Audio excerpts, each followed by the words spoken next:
नमस्कार, कशिश न्यूज में आपका स्वागत है। मैं हूं अनुराग। 7वें चरण की शिक्षक बहाली से जुड़ी बड़ी खबर सामने आ रही है। जी हां, बड़ी खबर है और उर्दू शिक्षकों के लिए खुशखबरी है। शिक्षा मंत्री ने सदन के अंदर ऐलान कर दिया है कि उर्दू शिक्षकों की बहाली की जाएगी 7वें चरण में। जो उर्दू टीईटी के अभ्यर्थी हैं वो जो छूट गए हैं, जिनकी बहाली नहीं हो सकी है, 7वें चरण में उन तमाम अभ्यर्थियों की बहाली की जाएगी। बड़ा ऐलान किया गया है सरकार की तरफ से, शिक्षा मंत्री की तरफ से।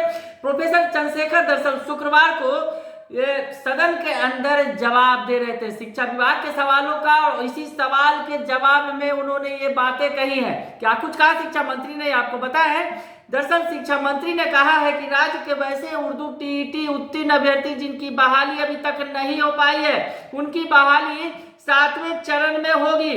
राज्य के शिक्षा मंत्री प्रोफेसर चंद्रशेखर की घोषणा के बाद उर्दू शिक्षकों में खुशी की लहर दौड़ गई है।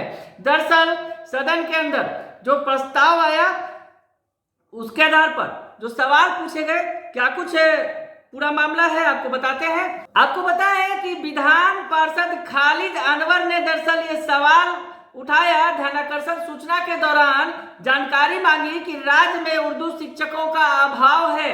उर्दू टीईटी उत्तीर्ण 13,000 अभ्यर्थी बचे हुए हैं, इनकी बहाली अब तक नहीं की गई है। उन्होंने इस संदर्भ में मांग की थी कि उर्दू टीईटी उत्तीर्ण अभ्यर्थियों की शीघ्र नियुक्ति करने के संबंध में सरकार स्पष्ट वक्तव्य दे।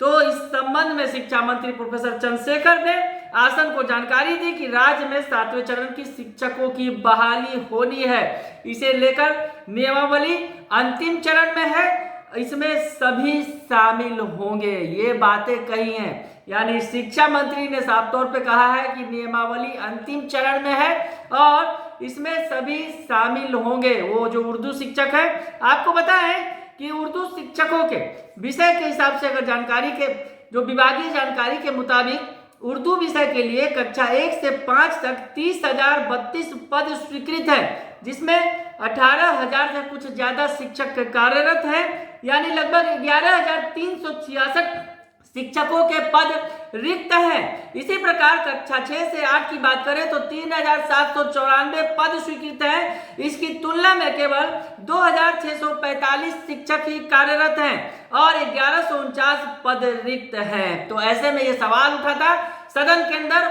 शिक्षा मंत्री ने जवाब दिया और कहा कि 7वें चरण की शिक्षक बहाली की नियमावली आखिरी चरण में है और इस अंतिम चरण में जो नियमावली है इसमें उर्दू शिक्षकों को भी शामिल किया जाएगा।